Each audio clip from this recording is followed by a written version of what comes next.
This is SchlockFest. SchlockFest. I'm Ray McGuff. And I'm Jean-Paul Mantilla. Today, Jean-Paul Mantilla is schlocking the fest. He's kept a secret from me for all this time we're doing. He wants to ruin my life today. Like I do with all these movies. And so I'm going to let him take it over. Normally I would introduce the film and give you the rundown. I don't know what this one is, so hit me. So let me introduce this wonderful gem.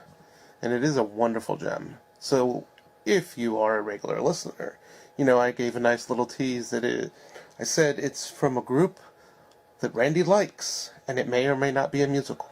Guess what? It's a musical. Yay! Randy loves musicals. Right off the bat, strike one. Strike one. Randy loves musicals.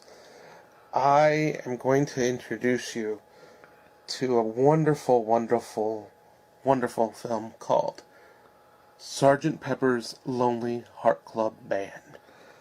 And that sounds like the Beatles, doesn't it? Yeah, it's the Beatles album, right? That is the part of the Beatles album. Okay. But this wonderful gem, this is what makes this such a wonderful gem. Okay. It was released July 21st of 1978. So guess what? In a couple of days, this movie has a birthday. It becomes 40 years old. Even worse. It becomes 40 years old. So just looking at, because you got it queued up here, and we're looking at it. Yeah. So we're the fucking Beatles, man. These are the BeeGees. What the fuck? That's the fun surprise. This is the amazing thing. So, you know, the Beatles didn't like each other around this time. They hated each other. They broke up in the mid-60s. They broke up. Yeah. And so the wonderful BeeGees, Staying Alive and all that fun jazz. You keep saying wonderful. They're not. They're wonderful. They're wonderful. Decided that, you know what? Hey, Paul, can we make some movie out of your wonderful songs? And he's like, I don't mind, but you'll have to go ask John. And John's first reaction said no. Well, yeah. But then Yoko heard a recording of their version of Sgt. Pepper's. And then this movie was a go. It was a go picture. And then on July 21st, 1978, which again, it's going to be 40 very soon, said, yeah, let's do this. And so we'll do the Randy thing. What would you guess a wonderful budget of this movie? Well, those guys were big at this time, so I'd say the budget's probably what, let's do inflated adjusted, $20 million? Ooh, wow. No? Close. $13 million. Okay. $13 million. It made, how much do you think it made? Well, seeing as how I've only heard of it once before this and didn't know the Beatles weren't even in it, I would say it didn't make its budget back. I'd say $5 million. Ooh, you're wrong this time. Okay. Made $20.4 million. So it made a budget. Shut the fuck up. It made a profit. This movie made a profit. But see, not only do you get the greatness that is the BeeGees in this wonderful movie, you get horror fame actor Donald Pleasant. This is the same year that Halloween came out. You get Donald Pleasant in this movie. Oh, good. Yeah. I hope he got paid a lot. Oh, you know he did. you get another great, wonderful person. You get Peter Frampton. You like the Peter Frampton? I do like Peter Frampton. Peter Frampton does music in this. I actually like. Look at this. This is looking good. People get mad at me because I go, Frampton Comes Alive is still today one of my favorite albums. Well, you're going to love what he does with the Beatles music in this. All right, we'll see. Yeah. You keep saying that. You can't just make people love things by implicating. I'm just telling you, you're going to love it. And then another famous actor who I know and love from the 80s as a kid, from watching movies I shouldn't have watched. Good old George Burns. Oh, I love George Burns. George Burns in his cigar. Yeah. Acting all pervy. You know. Well, that sounds like George Burns. That sounds like George Burns. But now he does this wonderful thing. And there's another fun surprise. Aerosmith. Aerosmith is in this movie. Shut up. Aerosmith. That's right. And this is 70s Aerosmith, so that's Lovin' in LA, right? No, that's 80s. Oh, that's 80s. That's 80s. What's an older Aerosmith? Yeah, oh. Because they do. Is that how they did come together? Oh my gosh, that might be in this movie. Oh. Surprise, surprise. Mother trucker indeed. See? You're getting excited. All right, you're getting excited. And then I'm going to give you one other person, but then after the movie, I'll give you the surprise of my favorite scene. All right. I won't tell you this person that's in it, but another person who's in this. Good old Alice Cooper. Alice Cooper. All right. Doing Beatles music. So, come on. All right, I can't be. We can too come disappointed. together and watch this wonderful. We're not gonna, Sgt. don't Pepper's. ever say come together again, you sick bastard. Sgt. Pepper's Lonely Hearts Club Band. You're gonna enjoy it. All right, well, we're about to cue this up. I got my notepad to make notes. I imagine there's gonna be a lot. We're gonna delve into this. Sit back and enjoy the show. This commercial break. Stay tuned.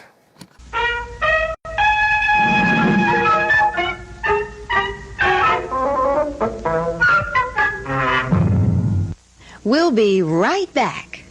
We want Frampton! We want Frampton! Frampton followers, BeeGees worshippers, Alice Cooper cultists, thousands of them showed up outside of Radio City Music Hall to wait patiently for a glimpse of a great one, any great one. And when the limousines cruised up, there was Sgt. Pepper's Weather Vane, also known as Billy Preston. What do you think about the movie? I think it's fantastic. Why? Because I'm in it. no, because it's the Beatles songs, you know, that makes this movie so fantastic, and all the beautiful people in it. You know, I'm proud to be a part of it. George Burns, accompanied by his ever-present blonde companion, was in good spirits. How are you doing? Good. I'm all excited. I'm getting in for free. In the film, Alice Cooper plays evil. He turns people's minds to jelly. What do you think about the movie? I think I'm evil in it. Did you mean to be? Yes, I'm very mean in it. But Frampton never showed up. He's still in the hospital recuperating from an auto accident. And horror of horrors, the BeeGees slipped in through a side door. And I have some very bad news. I have just been informed that the BeeGees are already inside. You're kidding. No. We've been here all day. No. Only premiere. I mean, that's ridiculous. What's a premiere for?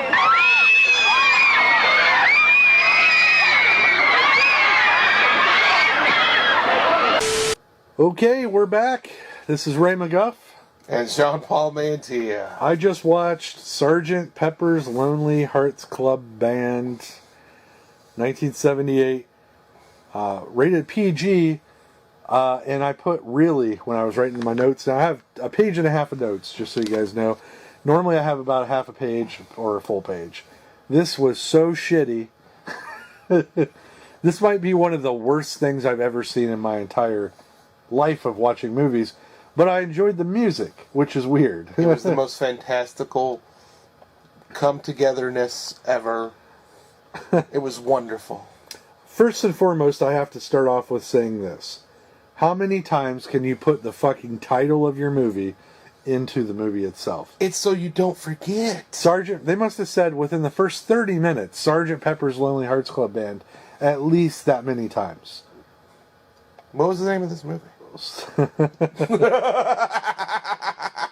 So let me get started here. We'll give you a brief overview of the film, and then I'll hit as I go through. We'll hit our favorite points and we'll discuss. But the movie opens in WW1. Arr, they're fighting the Jerrys. And they, I mean the United States, which is weird because this is a British band.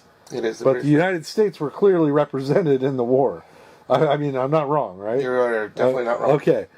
So, Sgt. Pepper's Lonely Hearts Club Band is a band that shows up in the middle of a battle. They're a marching band, and it stops the war, and everybody's happy. Everybody shakes hands, and they're like, ah! And they're playing Sgt. Pepper's, the song, right? Yes. To which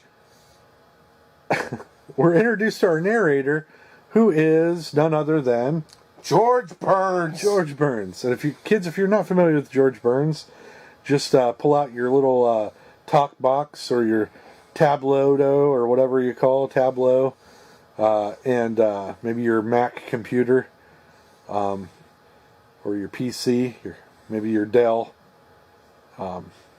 some device that gets the internet, and go to YouTube and look up George Burns. Do yourself a favor, educate yourself on George Burns. But we're introduced to the narrator, and he starts telling us a story about how Sgt. Pepper's music has influenced every facet of life from that point on, and it goes to show you every scenario. And till Sgt. Pepper one day is going to sing a song for the town of what was the town's name again? Heartland. Heartland, which is supposed to be the heartland of America. That's right. Yet again, Heartland, USA. It's a Heartland, USA. We're talking about the Beatles' classic album here. Doesn't make any sense to me as a viewer, but all right. So we're introduced to the real Sgt. Pepper, and he's like, at this point, like 80, you know? At least. Goes to sing his classic song that's brought world peace, dies before they start. After his death, he passes the torch to his young nephew, Billy. Played by Peter Frampton. And he came alive. And then when we're introduced to Billy as a teenager, as the narrator is narrating, the fact that Sgt. Pepper wanted the band to go on and have a new reincarnation when he died. We're introduced to Billy. He's wearing the classic ensemble of bright white overalls, as you would as a adult male would wear, with a pink shirt and red lettering that says Billy across it, just in case you forgot his fucking name. Billy. But Billy's got friends.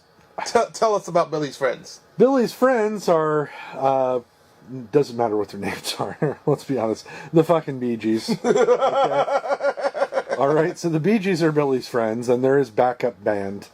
And I like I told John Paul 15 times in this movie, you're never going to convince me that Barry Gibb wasn't plowing dudes when nobody was around. Alright? You're never going to convince me of that. But at any rate, they're his backup bands. And so they start to play as Sgt. Pepper's new incarnation. Now, during this time, a record mogul.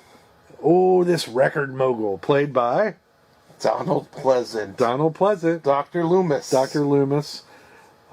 He hears their music and wants to make them sell out and come to magical land of Hollywood. Los Angeles. So, have I? You guys with me so far? This movie is fucking nonsense. Okay. Each time something happens, they just start singing. There's no dialogue in this movie at all, no, except for the narrator. But nothing really, happens with words between people. It's all narration or song. So. Before there was music videos, there was this. So what we get is Billy and the gang, his backup, the BeeGees. They decide to take this record deal, and they hold this giant concert before they leave town. And how do you leave a hillbilly town? On a T-Ruck. On a T-Ruck. A T-Ruck? You just get on the truck, and the truck takes you. You don't get in it. You just hang on for dear life. And they go 2 towns over and sing a song to which a giant balloon inflates. And Billy meets his true love. And then we see that the giant balloon is attached to a basket. And he has to... He lays down with the woman. Mr. Mustard is introduced at this point as well, who loves money. We hate joy, we hate love, we love money. That's Mr. Mustard's motto. But kind of like our president. The boys wait for Billy to show up. Billy's in love with this girl, Martha. No. Her name? No. Her name is Strawberry. Strawberry, that's right. I don't know why I thought her name was Martha. I swear to God, I thought one of them said her name was Martha. No, her name is not Martha. Strawberry, okay. Yes. So Strawberry Fields Forever. Fields Forever. She goes back to her parents and after they load Billy up in the balloon. And the gang is airborne. Then can you explain, Jean-Paul, what happens next? So, they go up to the wonderful stratosphere. And that's where they catch their second ride. Yeah. The balloon, they hop off the balloon and somehow end up in a fucking aeroplane. It's a jet plane. Yeah. It's a jet plane with the music mogul guy's name on the side of it. But they're just in it out of nowhere, just magicked in. And then they fly over 1978 Los Angeles, which is clearly a picture of 1970 Los Angeles with smog and like 4 buildings. Yeah. That sounds about right. Then we get, they pick him up at the airport, the gang, and in this giant stretch limo, and they're playing that song, I want you. I want you so bad. It's driving me mad. It's making me crazy. And he fucking says it to each one of them in a creepy, weird way and like touches their faces and stuff. The only redeeming quality in this part. Oh, there is one. The driver. Super fucking hot chick. Yeah. And she starts singing the song back to him, but to Billy. Uh-oh. Billy's half-brother Dougie's there, and he's not happy, because he also sings the song to the black driver, black limo driver lady, who's super hot, and she does not sing it back to him. Not sad. Very, very sad. Yeah. Movie. He is like, I am slighted. But they take him to this party at the record studio that can only be described, as I wrote down, as it's BD Records. It's a orgy signing contract. So they have this crazy, like, orgy. Wait, hold on. What? Hold on. What's the rating of this movie? It's PG, parental guidance. Parental guidance. Yes. So, if you were a parent, and I were a parent, Right. would we let our kid come see this movie? No, we would not. But it's got orgies and a Because lot of drugs. As the record guy is going through, he's smoking a joint with them, doing clearly cocaine. And dropping acid. Drinking large amounts of champagne to trick them into signing this contract. And then Billy takes a big drink off of his LSD-laden fucking drink and starts banging the hot black chick in this... The limo driver. Yeah, the limo driver. In this orgy of... Like, everything turns red. And they're just everybody's sleeping with everybody. And that's fine. It's parental guidance. It's parental guidance. So, here's a parent. You're watching with your kid, you go, hey... It was a different time. It was a different time. That's right. This is an educational tool. Yes. They should show this in schools. Right. So don't do drugs. So it's in the scene to which I turn to my counterpart here, and I go, "Hey, do you think that later on in life, David Lee Roth went into a haircut salon and said, "Hey, give me the 1978 Peter Frampton haircut"? And you know he got it. He went. Well, actually, he went. Bop, skiddy bop. Give me the haircut. Whoa, Peter Frampton. Frampton. Make me look like Frampton. Frampton. Because this haircut is exactly like David Lee Roth in the 80s. So I had to make a note of that. It's during this period where the boys are off, record dealing it up. Mr. Mustard comes into town. He comes into the Heartland. And he takes everything over. He steals the magical instruments that were the original Lonely Hearts Club Band. Because nobody goes around in the 70s playing French horns. Why not? So they steal them, and they're stealing the heart of the Heartland in this. And then what happens to the town, Jean-Paul? The town becomes overrun. That's right. I wrote down right here. Sex all over the place. Because arcades were introduced. Arcades got introduced. Small town pimps and hoes at the arcade. Now, I went to many arcades in the late 80s and early 90s. And I'll tell you, kids, never once was I approached by a hoe. Not one time. Because you know what? I would have spent that $5 on a sloppy blowjob. Yeah, but see, Mr. Mustard was the henchman of the evil corporation of the FVB. The FB, yeah, the what? FVB. Okay, the FVB is controlling everything. They want the fucking Heartland to fail, and they're like the core terror. But we'll get more to them later.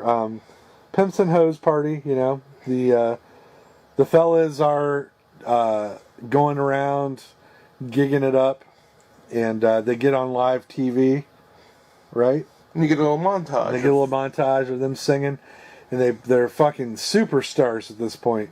And you know who's not happy about that? Who's not happy? Strawberry Fields. Strawberry Fields. She's sad. She is like, I slept with that guy and he is mine. Why is every woman happy about seeing him? But I gotta back up. See, there was a surprise in this movie that audience got. Well, we haven't got it yet. No. Okay. We missed this part. It was the surprise. So after she slept with our lead, she woke him up singing a beautiful, beautiful song. Oh, that's right. I forgot. After she slept with Peter Frampton's Billy, she wakes up. What's the song again? She sings the most beautiful song that was not on any Beatles recording prior to this movie. It was called "Here Comes the Sun." Here Comes the Sun. That's right. Now, fellas out there, when a hot woman that you just slept with the night before wakes you up by singing this song, "Here comes the sun, do do do do, it's all right." She's tickling his hair with some hay. What would your reaction be? Billy's reaction is to turn over and try to go back to sleep. Mine would be to instantly try to recreate the night before, because I'm into women, and Billy, I don't know. He kind of straddles that train in this movie, in my opinion. He was with lots of women in this movie. Yeah, but with his overalls, and he just had a vibe about him that he's Peter freaking Frampton. Might go to a party and do. He's Peter Frampton. He can do whatever he damn well please. He might wake up in a bed full of people. That's all I'm saying. Hey, whose holes got filled or where? Who knows? Who knows? Went dark. That's all I'm saying. Just went dark. So, anyways, Strawberry Fields super pissed because Billy left her in that Heartland town. I think she just loved him and missed him. She probably You're interpreting this wrong. You're getting all negative and sad. Hey, I'm interpreting it through rose-tinted glasses. Ooh, rose-tinted. Like you, not like you. I'm interpreting through real-world vision as a red-blooded male. Oh. He's out having a good time, and she's back home going, "What'd you leave me here for, you asshole?" That's the way I took it. But she had her little stuffed puppy dog. Well, yeah, then she had that was the other creepy and her thing. obsessed It showed her pictures. room, and it was all these pictures of Billy and the band, and she's rubbing this puppy dog over her face to a picture of Billy that she's holding, too. She's the quintessential obsessed girlfriend. So she's a stalker. She's the girl in the band that was with the guy before they got famous, and then he leaves her behind for tour, and she's like, "He's my man. I'm going to show everybody he's mine." Everybody. That's what's happening. No, that's what's happening. Okay. But, so the town has gone to shit. She can't take it no more. So she leaves her parents a lovely note and says, "I'm going to go find Billy." Excuse me. Sorry, guys. So she goes and finds Billy. Yeah. But she sees a billboard of Billy. That's right. That was probably one of the coolest things in the movie, in my opinion. She gets to Los Angeles, gets off the bus, sees a giant billboard of Billy and the guys, and then also of the what's the name of that band? A band called Lucy. Lucy, that's right. Which is basically like Earth, Wind, and Fire, maybe? They're part of them, yeah. But anyways, and the band, they come to life, these giant billboards, and they're out singing each other, and then all of a sudden, Billy's avatar, if you will, is over singing with the lead singer lady, and then the next thing you know, they're grinding on each other, and it's really pissing off Strawberry Fields. But it's a beautiful rendition of Lucy in the Sky with Diamonds. Yes. If you can, check it out. Really, really cool version, in my opinion. Still no Beatles in this movie. Beatles all the way... this is their album. So far, BeeGees, check. Old Comedians, check. Frampton, check. No Beatles. So far, no Beatles. So far. All right, so she goes to the record studio, Strawberry Fields, to find Billy. "Oh, Billy, where have you come? Oh, Billy, where are you? Where are you, Billy?" She sees Billy singing a song. And again, I forget the name of the song, and I'm terrible. I should have wrote that down.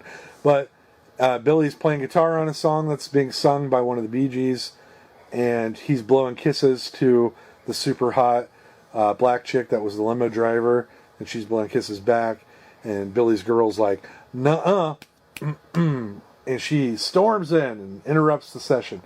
It's a beautiful song called "Oh Darling." Yes, "Oh Darling." She interrupts the session to tell the guys what? That I ain't having none of this. Well, no, she's pissed about that for sure. But she's there to tell them that the musical instruments have been stolen. Oh, by that's Mr. right. Mustard, and the town's gone to shit. By Mr. Mustard and his henchman, which we forgot to mention. Oh, who is the henchman? Who's the henchman? If you're Addams Family fan, you will know this name, Lurch. The actor who played Lurch in the Addams Family. In the movie, not the TV show. No, I thought he was a TV show guy. No, it was the movie guy. Oh, okay. Well, regardless, that actor played Lurch. Who hasn't aged. He hasn't aged a day. He looks exactly the same. Lurchy as fuck. He's got more hair on his back, arms, than anybody I've ever seen. He wore a muscle shirt. Yeah. But still had a sweater on. Had a sweater on. It was something else. But he's his henchman. He's Mr. Mustard's henchman. Anyway, at any rate, they have fucking ruined the town. And she's there to tell them that they stole the instruments. The town has gone to shit. So they abruptly leave the recording session to go find the magical instruments. Now, I know what you're saying, guys. This isn't horror. I thought this was going to be a horror podcast about schlocky horror films. Actually, the term schlock can encompass a lot of things. And this is the schlockiest fucking movie so far I've seen. Sorry. Everything about this movie is bad. Bad in a great way. The music. The music is the one redeemer. I like every song. But here we go. So they go out, they steal Mr. Mustard's truck that's got the supercomputer that's going to tell them where all the items are hidden. You take it from there, sir. So, the first item gets hidden away in this wonderful villain played by Max Silverhammer. And he's a plastic surgeon who likes to create ugly people from the inside and make them better looking people on the outside. Takes their money. And takes their money. And it is one of the best scenes in the movie. And it's done by the big surprise, Steve Martin. Steve Martin, who looks exactly the same. The man doesn't age. Comes out of nowhere. Sings this crazy song. And, yeah. He dances around. Does a crazy dance montage. Does a Star Wars rip-off lightsaber battle with this metal pipe, which is awesome. You know, with the guys, the fellas come to get their stuff back. Crazy. Steve Martin's singing the whole time, which isn't bad. Steve Martin's a pretty good singer, but it's pretty crazy. Look it up on YouTube. Yeah, if you can look this clip up on YouTube. I laughed. It was like a 7-minute scene. I probably laughed for 5 minutes of it. This was the reason why I wanted to bring you to this movie. I saw this clip on YouTube and laughed so hard and said, I need to torture Randy with this. So if you get a chance, easy search. Max Silverhammer, Steve Martin. It'll be the first thing that shows up. Trust me. Yeah, so that was crazy. I mean, but they end up beating him, and they get their instrument back. They get back on the bus just randomly. Barry Gibb finds the fucking drum set out of nowhere. So there's 2 instruments down. It was just laying there. It was just laying there. So there's 2 more to find. So they track down via computer boop, boop, boop, boop, where the 3rd instrument is, and we get our second big cameo. Alice Cooper. Alice Cooper. Doing a very weird kind of... psychedelic. Yeah, his thing reminded me a lot of Pink Floyd. Yeah, it was very much an homage, rip-off, however you want to say it, of Pink Floyd's The Wall, where he is putting subliminal messages And he does a great rendition of the song Because. It's pretty good. That leads the gang to very Scooby-Doo-ish climbing in through a ventilation system and then coming into the main control room, fighting Alice Cooper and getting their horn back. Which, if you want to add to that, was pretty crazy. They got Alice Cooper with makeup on, so... You think that, but it wasn't makeup. It was Alice Cooper by himself with no makeup, no Feed My Frankenstein. It was Alice Cooper, mustache, freaky 1970s. He looked like he had not slept in days, so... That's what Alice Cooper looks like. Yeah. Take the makeup off, and that's what he looks like. Before he became an avid golfer. Yeah, before he wanted to be back in normal society. So this leads us, our gang gets back on the bus, the magic mustard bus that was stolen from Mr. Mustard. As they're driving around, they want to find the final object they can't figure out. The computer's no help, so they start beating the shit out of it, and it breaks the bus down. And so now they're just at a loss. They don't know what to do. During this time, they have broken all their contracts with the head of that record company, and Doug, the half-brother of Billy, is still trying to save the band, so he comes up with a Heartland benefit concert where all these musicians from all over the world can come in, do a benefit, and then Sgt. Pepper's will play as a headlining and maybe get back on the tour, to hold up their obligations. It's a good idea. Pretty solid plan from old Dougie. Which Doug then swoops in and steals away Billy's side piece with money. Because money is good. That's right. They love money in this movie. Money, money, money. So he does this whole montage singing to her. She finally breaks down. They kind of grind. We were talking about this. Again, PG movie. PG. She's in this little skirt and she's on his lap just grinding away. Like, I'm pretty sure he probably had a real boner. Maybe. Maybe. But it was disgusting. But the song was good. They did a very good It was a good song. But, so then we're treated to a 6-minute Earth, Wind, and Fire concert. Which was awesome. It was pretty awesome. I'll give them that. Earth, Wind, and Fire knows what's up. They do. Shout out to Earth, Wind, and Fire!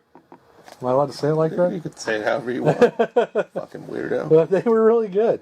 It was at this point, though, I want to stop everything and ask you, Jean-Paul. During the filming of this, how much cocaine do you think was consumed? I don't think there was a lot of cocaine. I think a lot of LSD. Definitely a lot of pot. I think there was so much cocaine.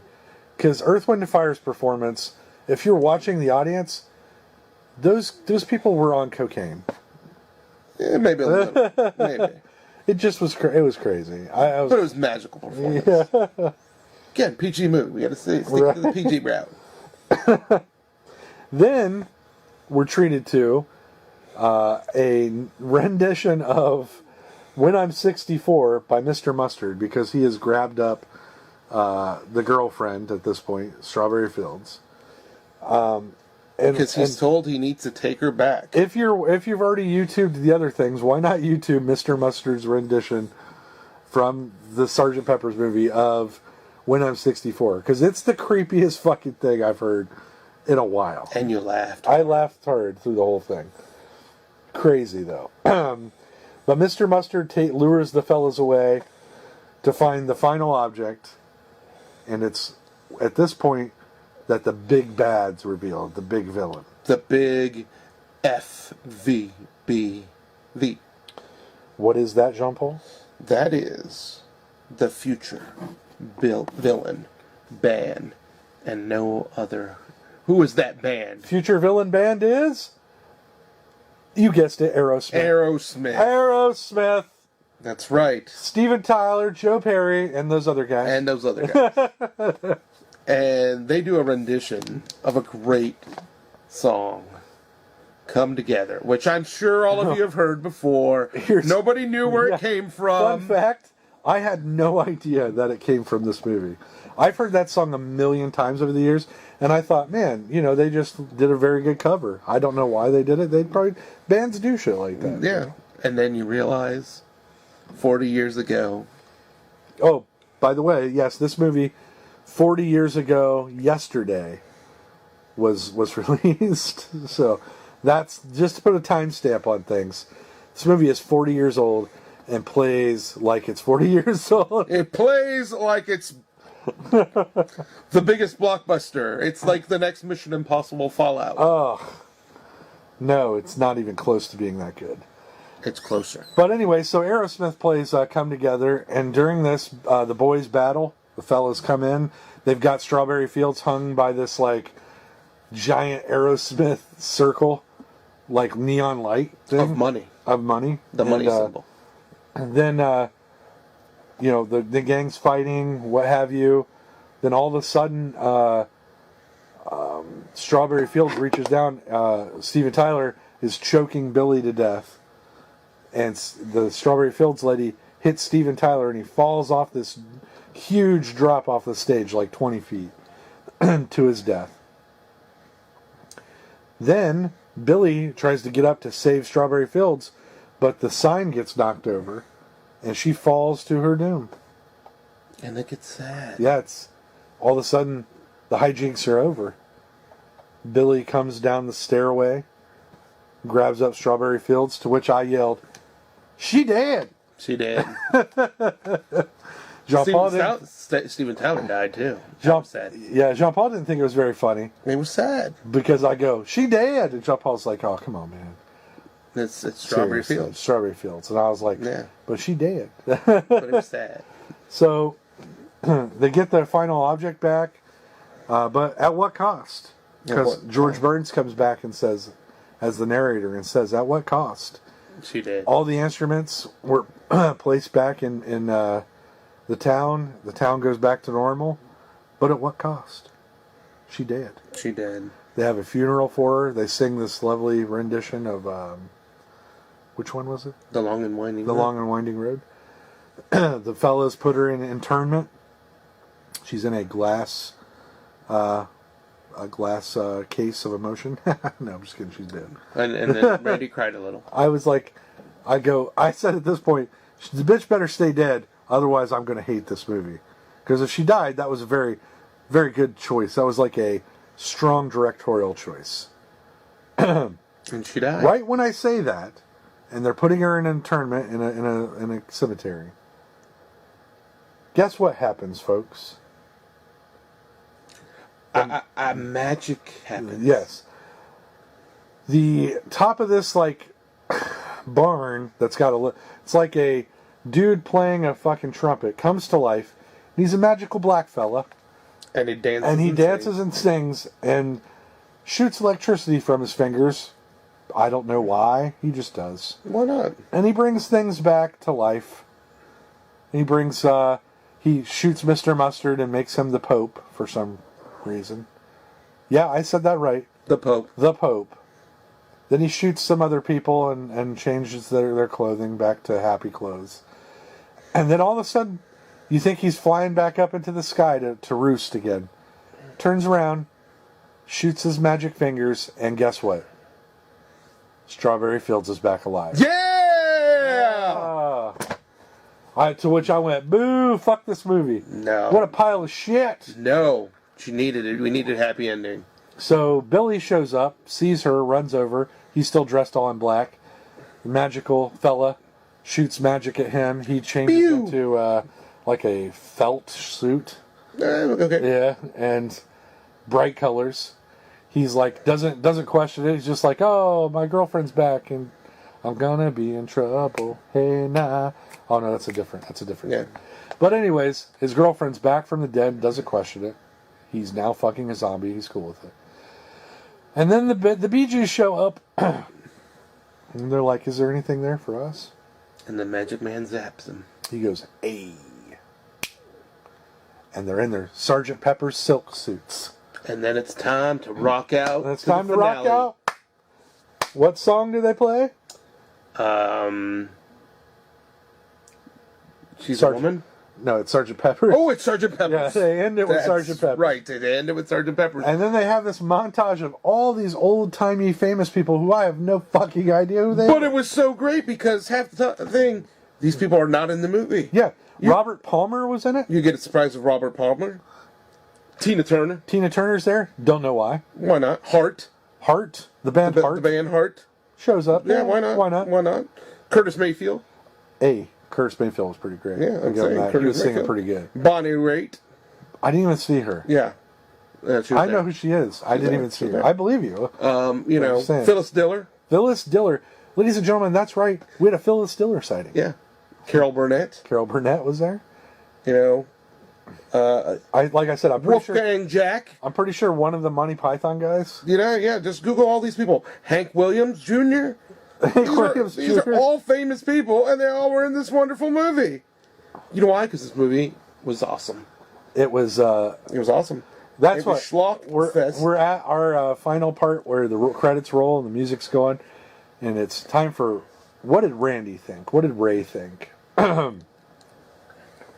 I've been tortured before by other things that we've watched. So over the years, you've tortured me a lot with crap that I don't like. But wait, it gets stupider. This was terrible. The only thing that made this not unbearable for me was two things. A, we're in a very comfortable space that you provided us to watch it in. But B, is I liked every song.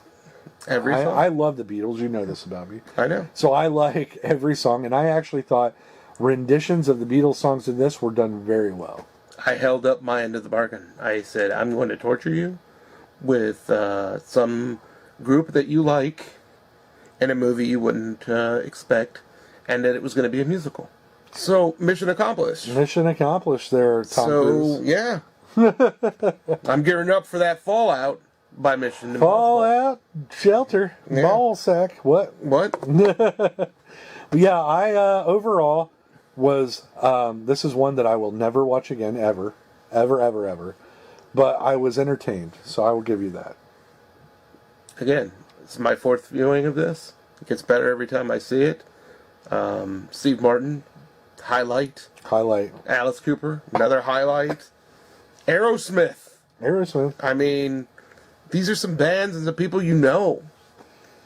It was so entertaining. These are people I know, and I'll tell you, like I said, it was something that I was not expecting. Was it something in the way? It was something in the way. Yeah. She moves. Or you know. Favorite Beatles song, go. Oh, Max Silverhammer. I'm not lying. That's your favorite I Beatles love song? this. And I loved it even more now with Steve Martin singing it. All right. Let's see. My favorite Beatles song from this Sgt. Pepper's. I would have to say, I don't know, man. Strawberry Fields was pretty awesome. That rendition of Strawberry Fields was really good. Yeah, it was really good. So, living is easy with eyes closed. Can't take your mind. So, like I told you earlier, we came together. Oh, God. What a way to end it. Ladies and gentlemen, SchlockFest. this has been SchlockFest. Comment in the comment section below. Maybe come with us. Yeah. Hey, you know. Yeah, you can all come together. Come together. Right now. Over us. I've been Ray McGuff. And this has been Jean Paul. Thanks for listening. Stay tuned to more.